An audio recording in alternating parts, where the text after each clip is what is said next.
আসসালামু আলাইকুম ওয়া রাহমাতুল্লাহি ওয়া বারাকাতুহু।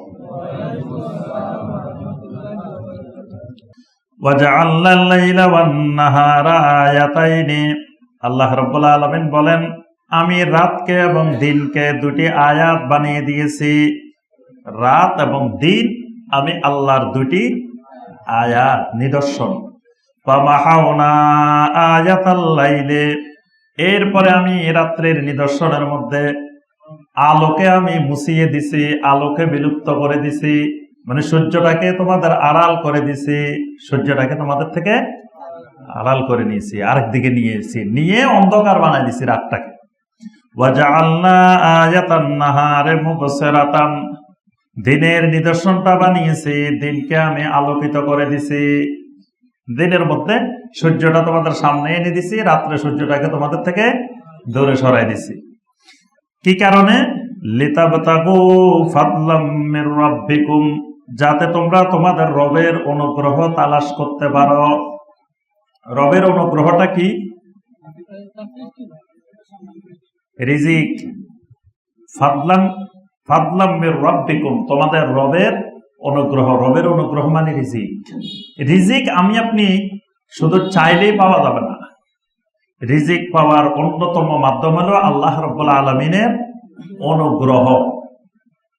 এজন্য আল্লাহ পাক সূরা আল জুমআর মধ্যে বলছেন, ফাইদা কুদিয়াতিস সালাতু ফান্তাশিরু ফিল আরদ ওয়াবতাগু মিন ফাদলিল্লাহ।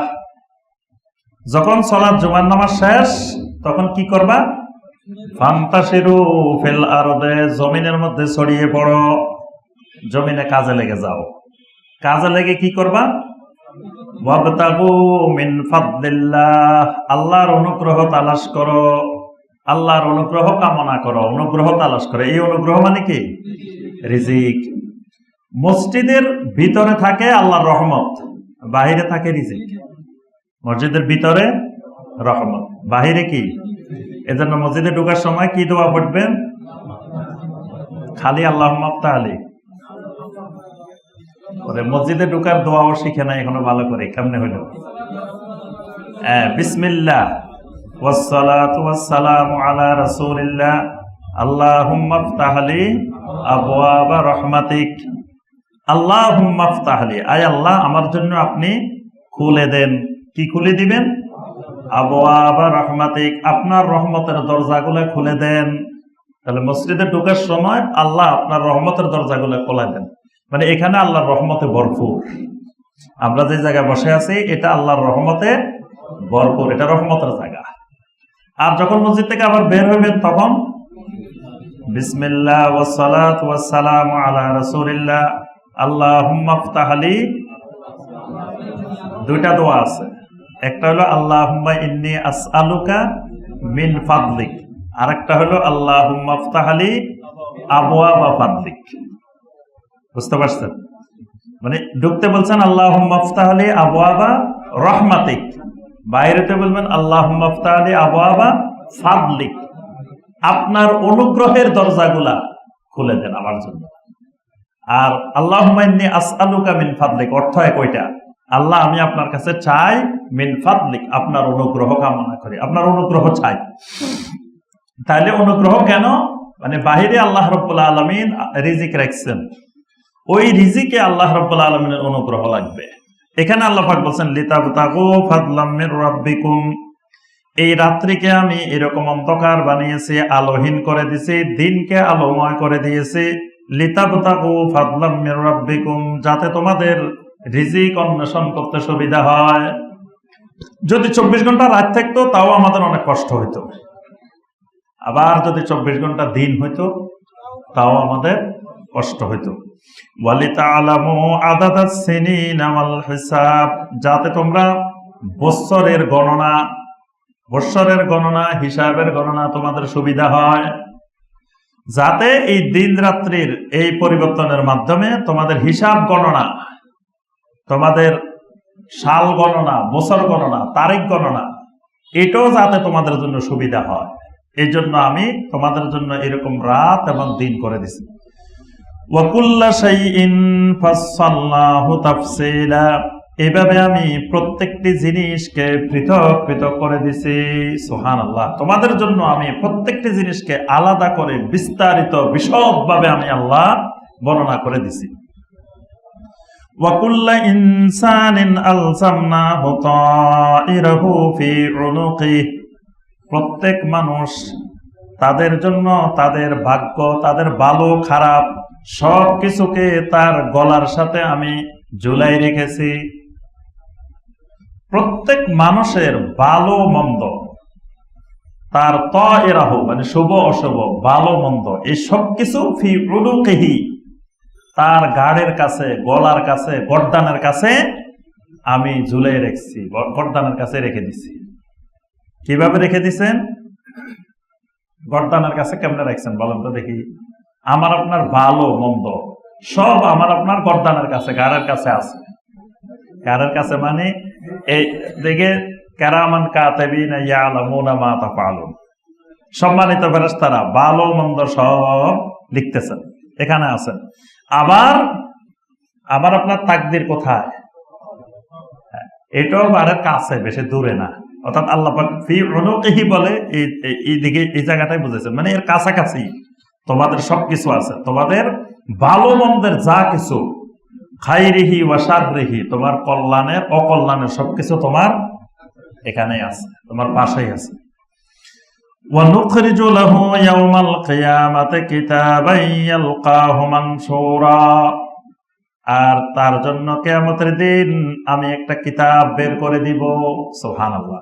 অর্থাৎ তার এখানে যা লেখা হয়েছে এগুলা একটা বড় কিতাব আকারে, লিখিত পুস্তক আকারে, এক একটা ধরেন অনেক হাজার হাজার পৃষ্ঠা, বর্তমানে তো 2000 পৃষ্ঠা, 2200 পৃষ্ঠা, অনেক রিপোর্ট বাহিরে, অনেক কিছু বাহিরে না। আল্লাহ রাব্বুল আলামিন একটা কিতাব, বিশাল আকারের কিতাব কিয়ামতের ময়দানে প্রত্যেক মানুষের হাতে আল্লাহ রাব্বুল আলামিন দিয়ে দিবেন। ইয়ালকাহু মানশুরা, এবং কিতাবটাকে এমন ভাবে পাবে, এটাকে বিস্তারিত খোলা বিশদ আকারে কিতাবটা আল্লাহ পাক তার হাতে তুলে দিবেন। সুবহানাল্লাহ। তাহলে কিয়ামতের দিন প্রত্যেকের হাতে হাতে একটা কিতাব পৌঁছে যাবে। প্রত্যেকের হাতে, নারী পুরুষ সব মানুষের হাতে আল্লাহ রাব্বুল আলামিন এক একটা কিতাব তুলে দিবেন। দিয়ে আল্লাহ পাক বলবেন, ইকরা কিতাবাক, তোমার কিতাবটা পড়ো, তোমার কিতাবটা পড়ো। তাহলে কি আমাদের দিন বোঝা যায় সবাই শিক্ষিত থাকবো, কারণ সবাই তো আল্লাহ পড়তে বলবেন, ইকরা কিতাবাক, তোমার নিজের কিতাবটা নিজে পড়ো। তাহলে বোঝা যায় আমরা সবাই কিন্তু এক একটা কিতাবের মালিক। কি সবার এক একটা কিতাব আছে না? তাহলে আপনাদেরও তো একটা কিতাব আছে, আমারও আছে, সবাই আছে না? তাহলে সবাই কিন্তু কিতাবওয়ালা, সবাই এক একটা বিশাল বিশাল কিতাব কিয়ামতের ময়দানে হাজির হয়ে যাবে, সবাইকে আল্লাহ পাক দিয়ে দিবেন। দিয়ে আল্লাহ পাক বলবেন, ইকরা কিতাবাক, তোমার কিতাবটা তুমি নিজে নিজে পড়ো। কাফা বিনাফসিকাল ইয়াউমা আলাইকা হাসিবা, আজকের এই দিনে, আল ইয়াউমা মানে আজকের এই দিনে, কিয়ামতের দিনে, কাফা বিনাফসিকা, তোমার নিজের জন্য তুমি নিজেই যথেষ্ট, আলাইকা হাসিবা, হিসাব গ্রহণকারী হিসাবে তুমি নিজেই তোমার জন্য যথেষ্ট। মানে তুমি জান্নাতে যাবে না জাহান্নামে যাবে, কোথায় যাবা, কি হবে তোমার, সব এই কিতাবের মধ্যে আছে। এই জন্য আল্লাহ রাব্বুল আলামিনের কিয়ামতের ময়দানে কোটি কোটি সমস্ত মাখলুকের হিসাব করতে আল্লাহ পাকের 1 মিনিটও লাগবে না। অনেকে কাফের মুশরিকেরা চিন্তা করতো যে এত কোটি কোটি মানুষ, আমার হিসাব নিতেই তো আল্লাহ কয়েক বছর চলে যাব, কি আমার অডিট করতে, আমার যে খতিয়ান, আমার অডিট করতে তো কয়েক বছর চলে যাবে। তো এরকম কোটি কোটি মানুষের করতে করতে তো কয়েক কোটি কোটি বছর চলে যাবে। আর আল্লাহ হিসাব করতে করতে এক সময় যে বিরক্ত হই, সবগুলার এমনি ছাড়ি দিব। কাফেররা এটাও বলতো। আল্লাহ পাকের জন্য কোরআনে কারিমে বলছেন, আল্লাহ রাব্বুল আলামিনের হিসাব, ওয়াল্লাহু সারিউল হিসাব, আল্লাহর একটা সিফাত হলো সারিউল হিসাব, দ্রুততম সময় হিসাব গ্রহণকারী। মানে এত দ্রুত, মানে আপনি আমি কল্পনাই করতে পারবো না কত দ্রুত আল্লাহ রাব্বুল আলামিন হিসাব শেষ করে ফেলবেন। আর হিসাব তো করাই আছে।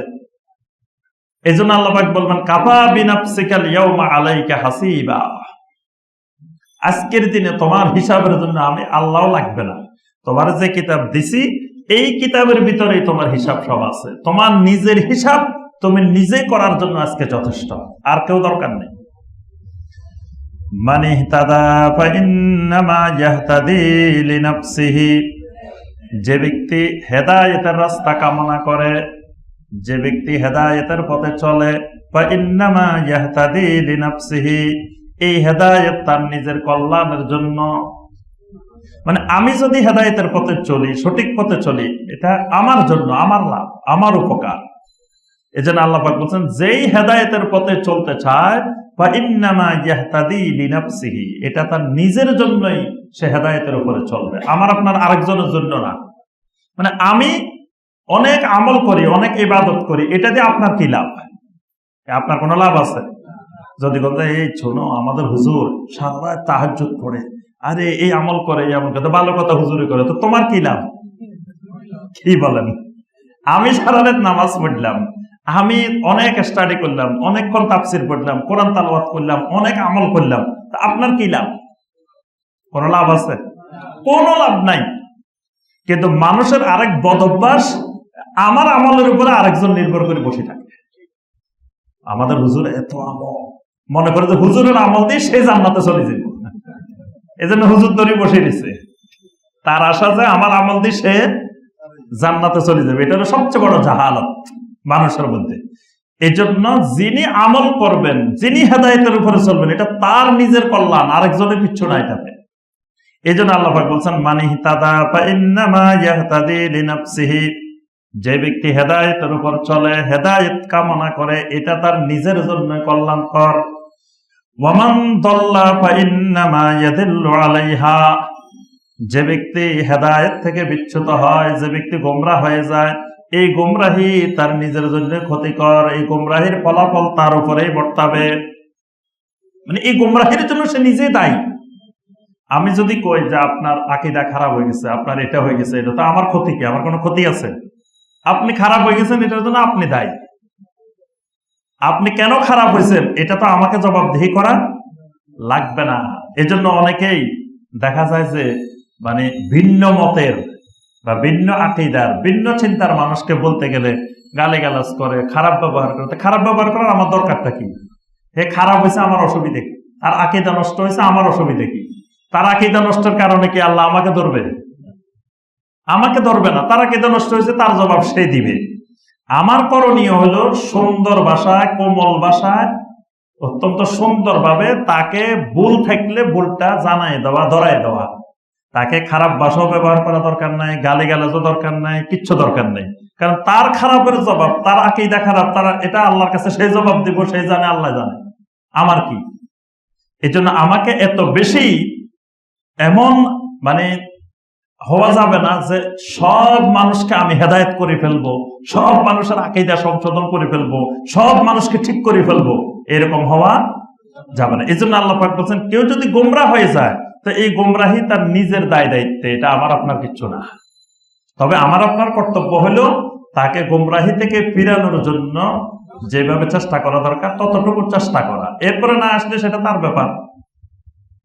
ওয়ালা তাজিরু ওয়াজিরাতুম বিজরা উখরা, এটা একটা গুরুত্বপূর্ণ মূলনীতি। ওয়ালা তাজিরু ওয়াজিরাতুম বিজরা উখরা, আল্লাহ পাক বলেন কিয়ামতের দিনটা হলো এমন, একজনের বোঝা আরেকজনের উপরে চাপিয়ে দেওয়া হবে না।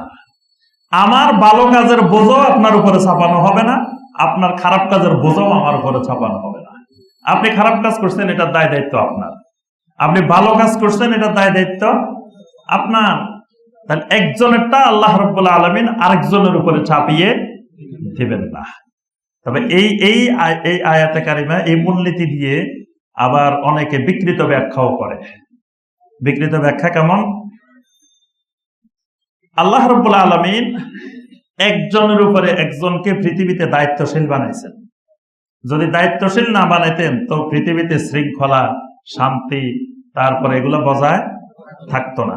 এই জন্য নবী সাল্লাল্লাহু আলাইহি ওয়াসাল্লাম বলেন, আলা কুল্লুকুম রাইন, দুনিয়ার সবাই তোমরা যারা আছো, যতজন আছো, সবাই এক একজন রাখাল, এক একজন দায়িত্বশীল। ওয়া কুল্লুকুম মাসউলুন আন রাইয়াতিহি, প্রত্যেককে তার দায়িত্ব সম্পর্কে, তার দায়িত্বশীলতা সম্পর্কে আল্লাহর কাছে জবাবদিহি করতে হবে। মানে প্রত্যেককে কিছু মানুষের উপরে না কিছু মানুষের উপরে আল্লাহ পাক দায়িত্বশীল বানাই দিয়েছেন। এই জন্য নবী সাল্লাল্লাহু আলাইহি ওয়াসাল্লাম বলছেন, তোমরা সকলেই দায়িত্বশীল তোমাদের পরিবারের উপরে। একজন পুরুষ তার স্ত্রী, তার ছেলে, তার মেয়ে, তার পরিবারে যারা আছে এদের উপরে উনি দায়িত্বশীল। এই ছেলে মেয়ের স্ত্রীর গুনাহের দায়ভার তাকে নিতে হবে। তো অনেকে আবার এখানে উল্টা ব্যাখ্যা করে, একজনের গুনাহ আরেকজনকে তো আল্লাহ ছাপাবেন না, তো আমার ছেলে গুনাহ করলে আমার অসুবিধা কি? ছেলের গুনাহ ছেলের সাথে, আমার গুনাহ আমার সাথে না। নবী সাল্লাল্লাহু আলাইহি ওয়াসাল্লাম বলছেন, ছেলে মেয়ে বালেগ হয়েছে, বিয়ের বয়স হচ্ছে, কিন্তু বিয়ে করায় নাই। না করানোর কারণে ওই ছেলে মেয়ে কোনো গুনাহের কাজ করছে।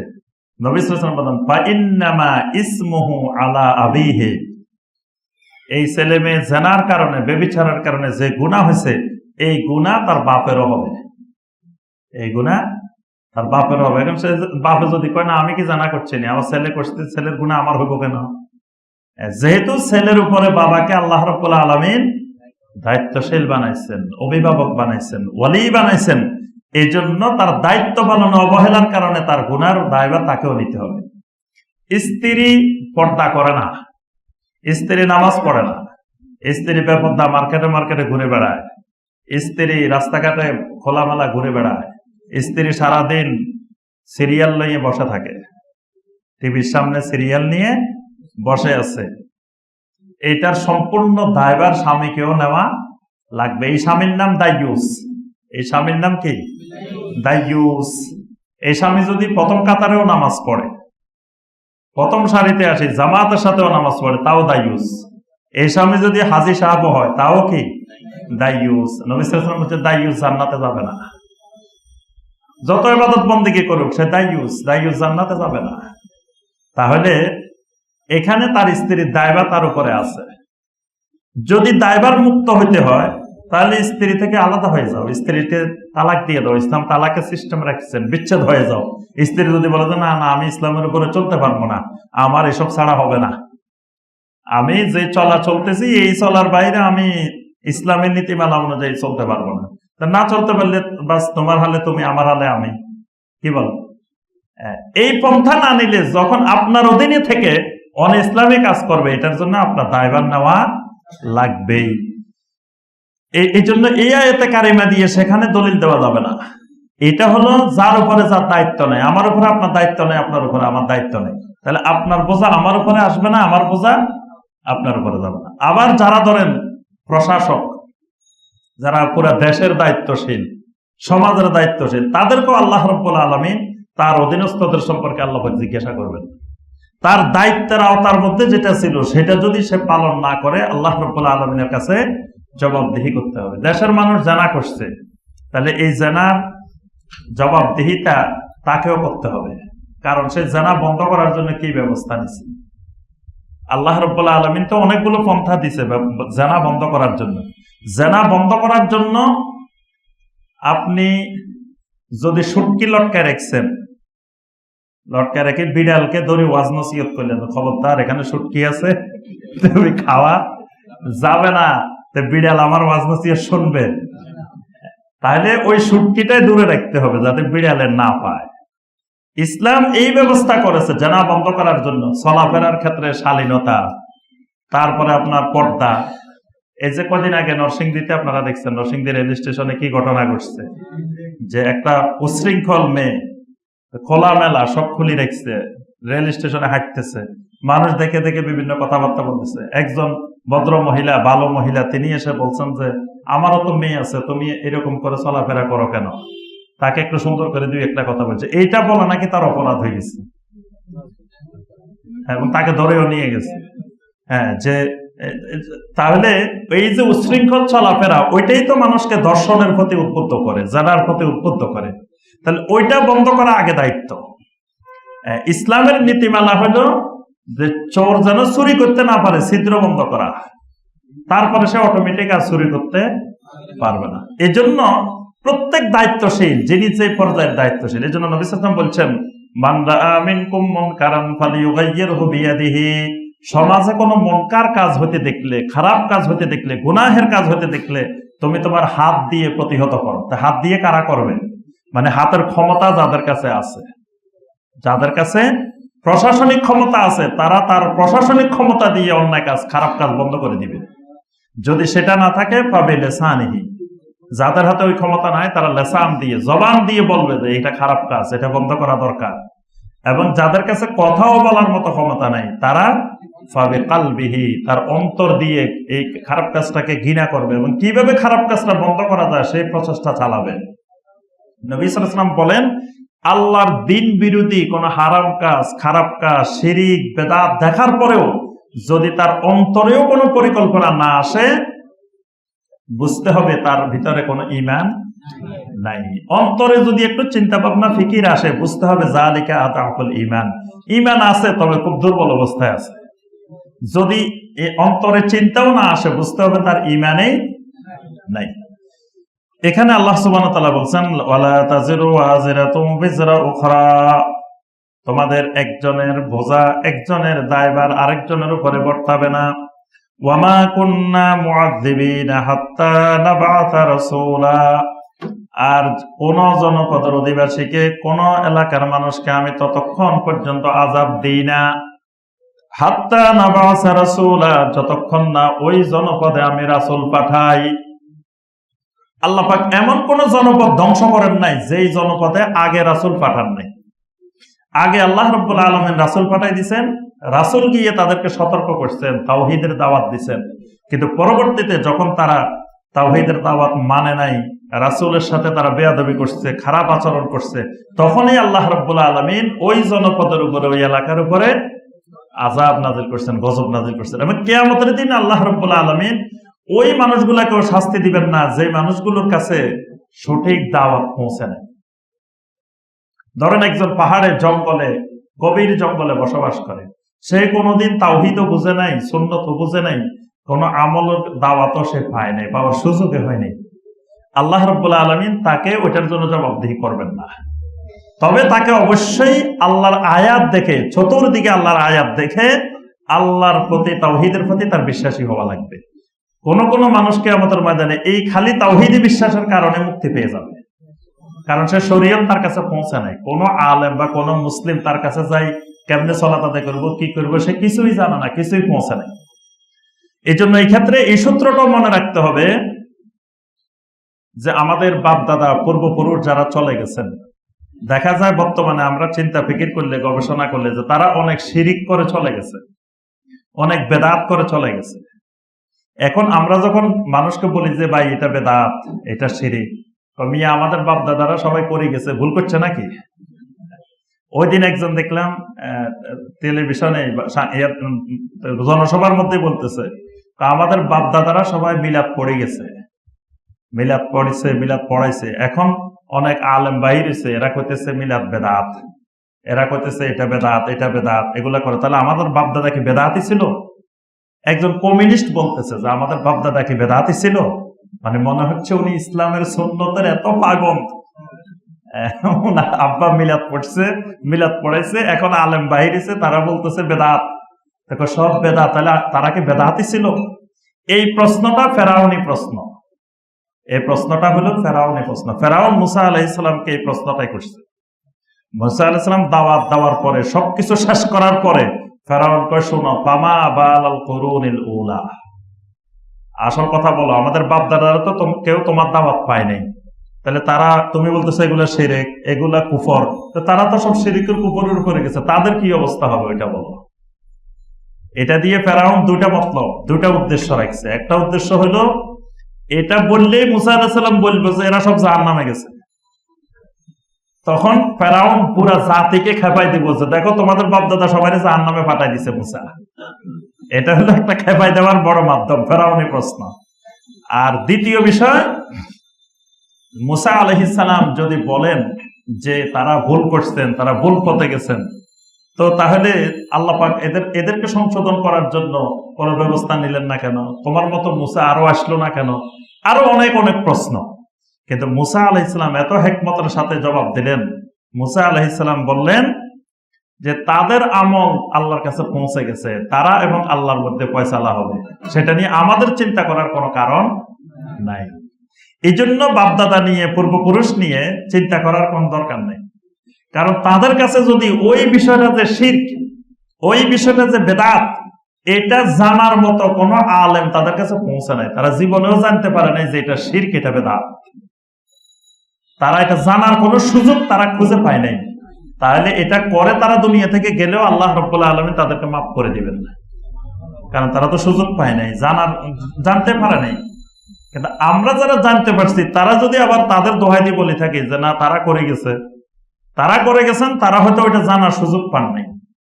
কারণ তখন মিডিয়া, তখন এরকম আলোচনা বা এরকম যে এখন আমরা যত সহজে আমরা জানতে পারতেছি, বুঝতে পারতেছি, তারা এত সহজে এগুলো বুঝতে পারেন নাই। এজন্য তাদের জবাব আল্লাহ রাব্বুল আলামিনের কাছে তাদের মতো হবে, আমাদের জবাব আল্লাহ রাব্বুল আলামিনের কাছে আমাদের মতোই হবে। وَإِذَا أَرَدْنَا أَن نُهْلِكَ قَرْيَةً أَمَرْنَا مُتْرَفِيهَا فَفَسَقُوا فِيهَا। আল্লাহ রাব্বুল আলামিন বলেন, আমি আল্লাহর একটা সুন্নত, আমি আল্লাহর একটা পদ্ধতি, সিস্টেম হলো وَإِذَا أَرَدْنَا أَن نُهْلِكَ قَرْيَةً, যখন কোন জনপদকে আমি ধ্বংস করে দেওয়ার পরিকল্পনা করি, ইচ্ছা করি। আল্লাহ পাক ইচ্ছা করেন, ইচ্ছাটা আল্লাহর একটা সিফাত। কোন জনপদ আল্লাহ পাক ধ্বংস করে দিবেন না, এই জনপদের উপরে গজব নাজিল হবে। তখন আল্লাহ পাক কি করেন? আমারনা মুত্রাফিহা ফাফাসাকু ফিহা, ওই জনপদের প্রভাবশালী ব্যক্তিরা, ওই জনপদের ধনী ব্যক্তিরা, ক্ষমতাসীন ব্যক্তিরা, প্রভাবশালী ব্যক্তিরা ফাফাসাকু ফিহা, এমন পাপাচার, এমন নাফরমানি শুরু করে, ফাহাক্কা আলাইহাল কাউলু, এমন পাপাচার, এমন গুনাহ শুরু করে যার মাধ্যমে তারা আযাবের হকদার হয়ে যায়। আল্লাহ পাক ওই জনপদের প্রভাবশালী মানুষদেরকে দিয়ে এমন আল্লাহর নাফরমানি করান, ওই নাফরমানির দরুন আল্লাহর গজব নাজিল হওয়ার হকদার হয়ে যায় তারা। ফাদাম্মারনাহা তাদমীরা, তখন একেবারে ছন্ন বিছন্ন করে দিই ওই জনপদ। তাহলে গজব নাজিলের আগে বড় আলামত হলো ওই জনপদের প্রভাবশালী মানুষেরা যখন আল্লাহর নাফরমানি শুরু করবে, তখন বুঝতে হবে আল্লাহর আযাব আসতেছে। তখন বোঝা যাবে যে আল্লাহর আযাব আসতেছে। এই জন্য আমাদের নেতারা, আমাদের ধনী লোকেরা, সমাজের প্রভাবশালী লোকেরা আল্লাহর নাফরমানি শুরু করে দিচ্ছে। তার অর্থ হলো আল্লাহর গজব আসতেছে। এটা আল্লাহর সুন্নাত। আল্লাহ বলতেছেন এভাবেই আমি কোন জনপদে আযাব নাজিল করি। ওয়াকাম আহলাকনা মিনাল কুরুনি মিন বাদি নূহ, নূহের পরে কত জনপদ আমি ধ্বংস করে দিয়েছি। নূহ আলাইহিস সালামের পরে অনেক জনপদ এরকম ভাবে আমি ধ্বংস করে দিয়েছি। ওয়াকাফা বিরাব্বিকা বিযুনুবি ইবাদিহি খাবীরাম বাসীরা, বান্দার গুনাহের খবর নেওয়া, বান্দার গুনাহের দেখার জন্য আপনার রবই যথেষ্ট। মানে বান্দা যত গুনাহের কাজ করে, যত আল্লাহর নাফরমানি করে, এইগুলার খবর নেওয়া। আল্লাহ হলেন খাবীর, সবকিছু খবর রাখেন। বাসীর, আল্লাহ সবকিছু নিজেই সরাসরি দেখেন। বাসীর, এই দেখার জন্য, খবর নেওয়ার জন্য কাফা বিরাব্বিকা, আপনার রবে যথেষ্ট। সুবহানাল্লাহ।